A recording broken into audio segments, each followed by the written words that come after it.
If you're interested in making your own frames but don't have any tools, I'm going to show you in this video how you can get started today by just taking a trip to your local big box store and spending about $70 or less.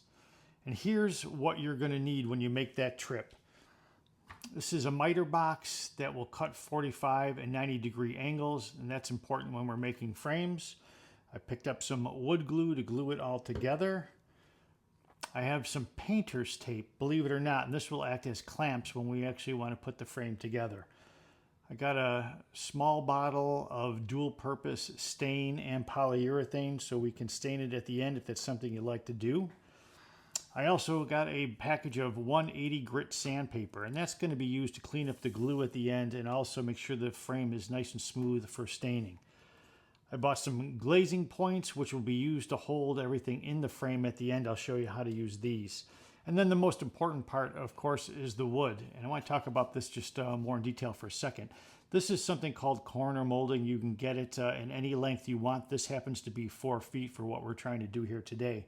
But the beauty about corner molding is that it already comes with the rabbet or the channel that's needed to put all the pieces inside of a frame. So typically, if you're making it out of wood on your own, you're going to have to cut a rabbet in using a table saw or a router. But in this case, you can buy it. It's already set up and ready to go. And the beauty of this type of corner molding also is that you can make a traditional frame from the front, looking with the glass in the front, or you can also use this to make a float frame if you're working with canvas. So you'll get to see how that works for both types of frames at the end of this video. And this piece was only about $12. All told, everything here that I purchased was about $62 or $63 total. And if you don't want to stain, of course it would be less. If you already have glue, etc., it might not even cost you that much. On this side of the bench, what I have here are things that most people already have in their house. So we're going to need a paper towel or a damp cloth of some sort to clean up the glue squeeze out when we glue the frame together. We have a pencil just to mark where we need to make our cuts, and then something to actually measure those cuts. So a tape measure will do. I prefer to use a yardstick, and I'll show you how I use that later. But either way, as long as you're able to measure the pieces, you'll be all set. So with that said, the very first piece of business when you're trying to make your own frames is deciding what size frame you actually have to make. And I want to just do a quick piece of frame anatomy here for you. So we look at a frame, and when we're talking about sizes, we're talking about the measurements on the back of the frame in that rabbet or channel I mentioned before on the corner molding. And that's how frames are actually measured. So in our case, this particular frame, we're measuring from side to side, top to bottom, and that's going to give us the size we need. So I plan on framing this beautiful autograph picture of Norm Abrams of This Old House fame, and the size of that is 8 by 10. So that's the size frame we're going to make in this video.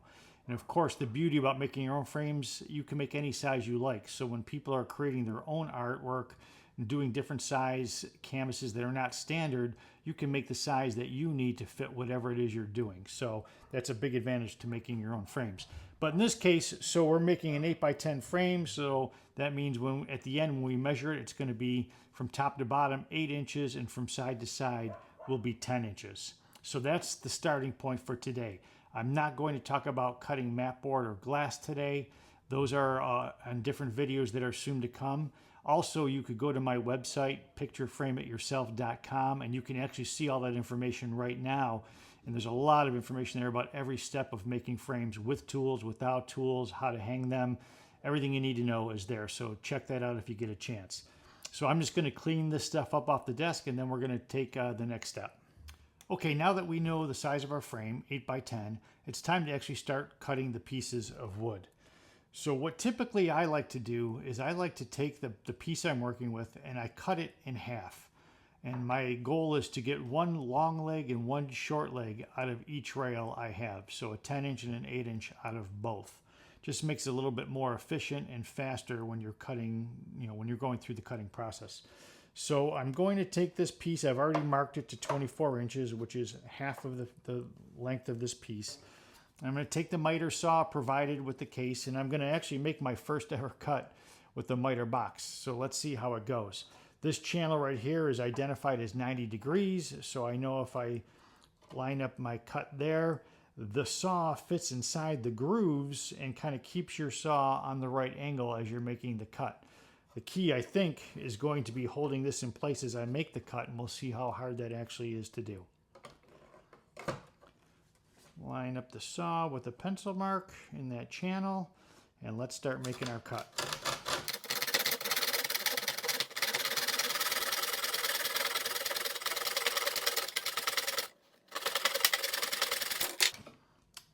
And there's our cut. And as you can see, it takes a little bit of adjustment, moves around a little bit, but once I got the flow of it and remember to let the saw do the work, it became much easier. And we have a nice cut here on the edge. It looks fairly straight and it was smooth once we got going. So that's what it looked like to make my first cut. So remember that. You just have to adjust a little bit as you get started, but there are our two pieces. So the next part of the project is now to cut the miters into each end of both rails. And again, this is an efficiency move. Cut both ends now, and then we cut to final length at the end. So when you're cutting miters, the one trick to remember is that each end of the rail, you want to have a cut going in and a cut going in, so it's almost forming like a triangle.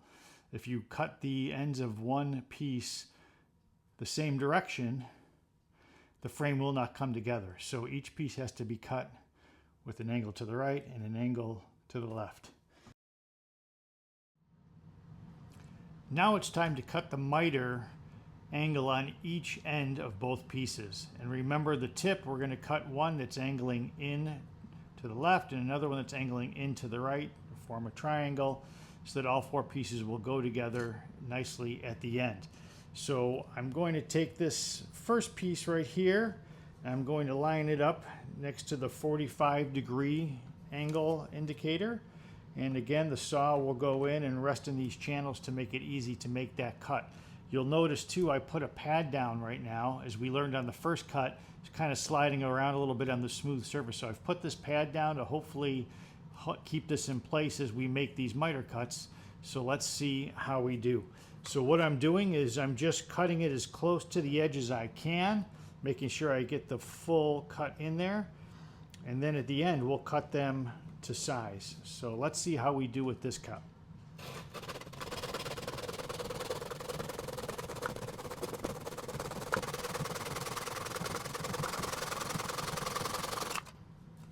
Okay, not bad. A little smoother than the first time. Now look at this, looks like a nice clean cut. A little sandpaper, just clean up the rough edges right here. But that's a nice cut. And now I'm gonna go ahead and do this on the remaining three sides. Hit this side and then do the other piece, and we'll come back together again at the end and see how we did. Okay, so here we go now. We're about to cut these to final length for our frame. And we'll start first by showing how to do this with a 10-inch piece. And what I like to do is I like to take the pieces and have them work for me. So I like to just take a yardstick, and this is why I prefer a yardstick to a tape measure, and lay it in the channels. And that keeps this nice and steady. It makes it easier to measure this way. And then I'll slide the yardstick up so it's right at the edge of the cut, right there. And I'll line it up so it's right with the cut.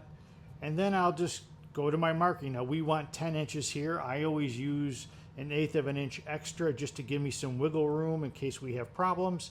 So I'm going to come over here 10, and there's about 1/8 right there. And then I'll just kind of make a 45-degree marking there just to keep me honest when it comes to how I'm making the cut. I don't lose track. So there's the cut. So now I'm going to actually make that cut. So we'll put it back in the box. And again, we're going to look for the 45-degree indicator, which is right there. So I know this particular slot is the one. And I'm just going to line up my mark with that groove. And now I'm going to use the clamp I talked about earlier to hold that in place. And then I'm going to go ahead and make this cut. And I'll video this cut right here just so you can see it is a lot better with the mat down and with this clamp on. It does make it much easier. So let's give this one a go. And remember, The key to sawing is always to let the saw do the work, so you don't have to try super hard. Line up your shoulder and just slowly back and forth to make the cut.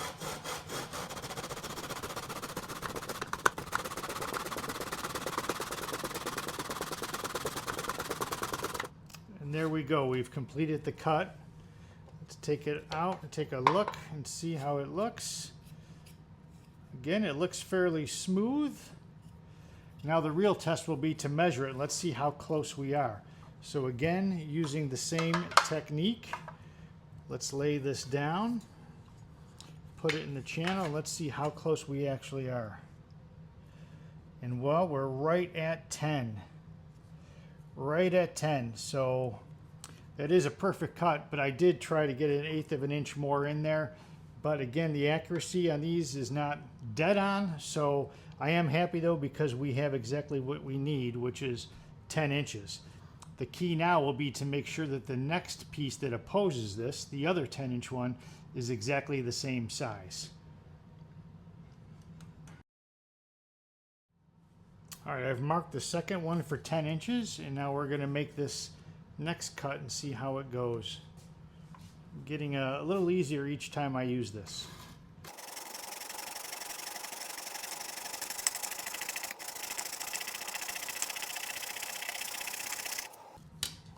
Okay, there's our cut. Again, looks pretty clean. Now let's take a look and see how this one stacks up. And the easiest way to do this now is you don't really even have to measure, but just put the two pieces back to back and line up one end and see if it's flush here. It should be flush at the other end. And we can see that this one right here is not quite flush.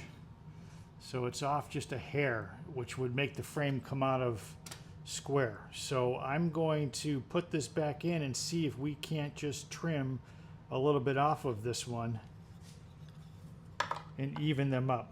So I'm going to go off camera to do that, and I'll come back and show you what I've got. Okay, I just got done trimming this. Let's take a look and see how we did this time. Lay them back to back again, flush up the end. Oh, that's nice. Okay, so now we have nice, you can see that nice flushed ends. So the 10-inch arms, are the opposing ends are the same, so we know we're good there. Now I'm going to do the same with both 8-inch pieces, and then I'll come back and show you how we did. I did want to come back really quickly though and show you, since these cuts are the cuts that angle from left to right, it's a little more challenging if you're not right-handed. The other ones, it was nice to move the saw this way. This time I'm going to be moving in this direction. I measured it up the same way I did for the 10-inch, but now we're going to 8-inch. And I just wanted to show you that setup, and I'm going to attempt to do it from going on my opposite side and see how we do here. Again, just another test of how good these miter boxes really are. So let's take a look.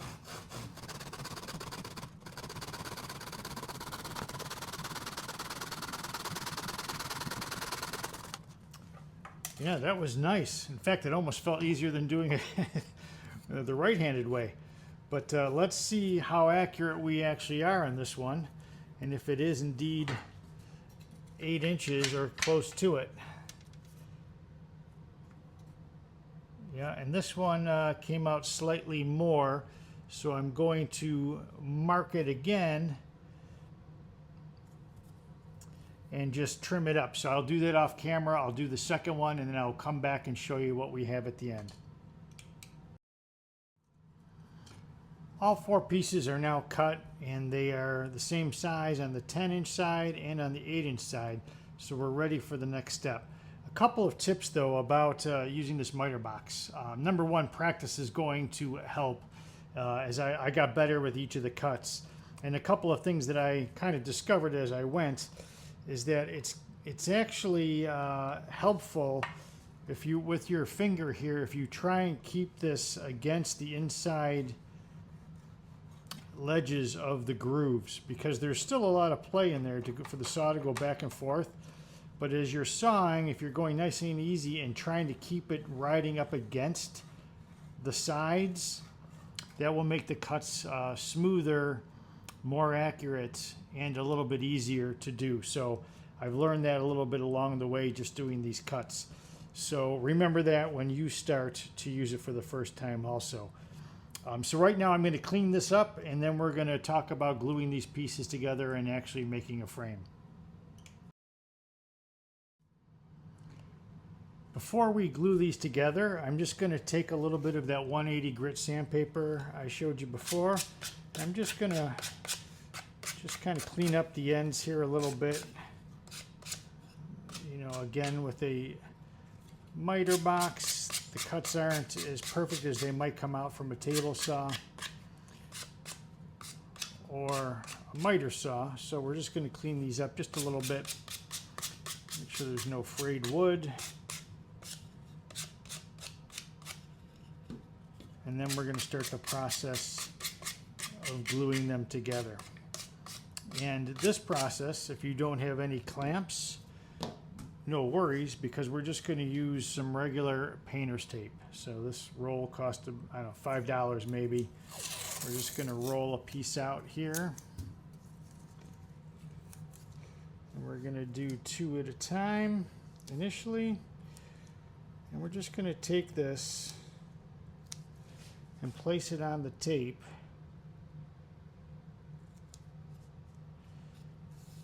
Press that in, and then we're going to take the other, so you got one long piece and one short piece.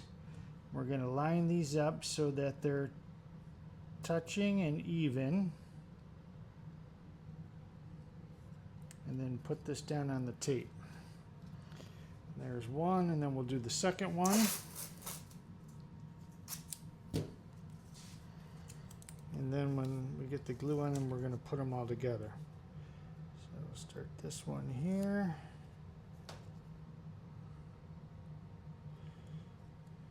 Like that. And then we're going to put this one on here. Now, even though the tape isn't long enough to go all the way to the end, the key is the point where they come together.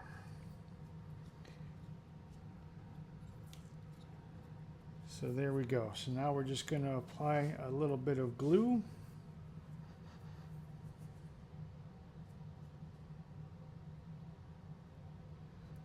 Each of the seams. Spread that out a little bit.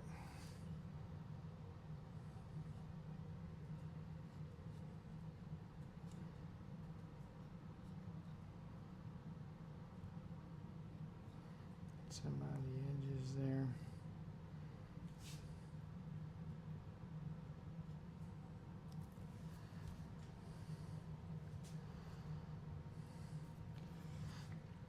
And now we're just going to lift this up and attach it together.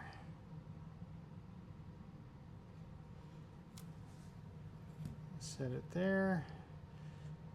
Push it together and let that set up a little bit, and then do the same thing with this one. Push that together. Get a nice seal there. Keep that nice and tight. And then what we're going to do is put them together and tape them down. So we'll move this over here.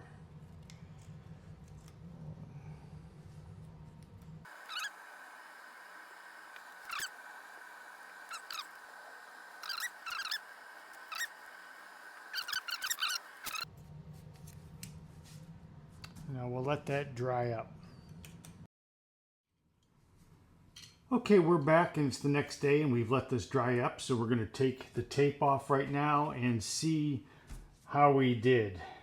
And hopefully everything has dried up nice and tight. And the frame looks good before we begin the process of cleaning it up. And to clean it up, I'm talking about we need to sand it down a little bit, make sure everything looks good. and get it ready for the next phase, which would be if we decide to stain it, and make sure that everything is nice and smooth. So let me just do this, and then once I get this all cleaned up, we'll come back and take a look. Okay, so here we go. It's all unwrapped and it looks pretty good. I'm actually pleased with this for using a miter box. This looks pretty good on both sides. So what I would do next is I would take the sandpaper that we looked at before, and I would just do a quick sanding on here to make sure everything is nice and smooth in the corners and that this was finish ready. But before we get to that point, let's just take a look and see how we did as far as the actual size. So let's flip this over and let's take a look and add our glass, see if it fits. Nice fit there. And then of course the big test of all is our great picture here of Norm. We're going to drop this in. That fits nicely. And then the backboard, and you can do several things. This here is just a scrap piece of mat board I had that I cut to size. You could use foam board, you could use cardboard. We all get a lot of Amazon boxes. You can cut one of those up and place that in there and see how that fits. So they all fit in nicely, and there's our picture of Norm, and it's looking pretty good for hanging on the wall in my workshop. And then the last piece I want to show is the glazing points. So how do you keep all of this stuff in? So I showed you this box right here of glazing points I bought earlier. Just a few dollars at the local hardware store. And what these actually are is they're just little pieces like this. And they just they fit into the frame like this. And you just take a flathead screwdriver like that, and you can just see if we can get this here on the camera, and you just push those into the wood.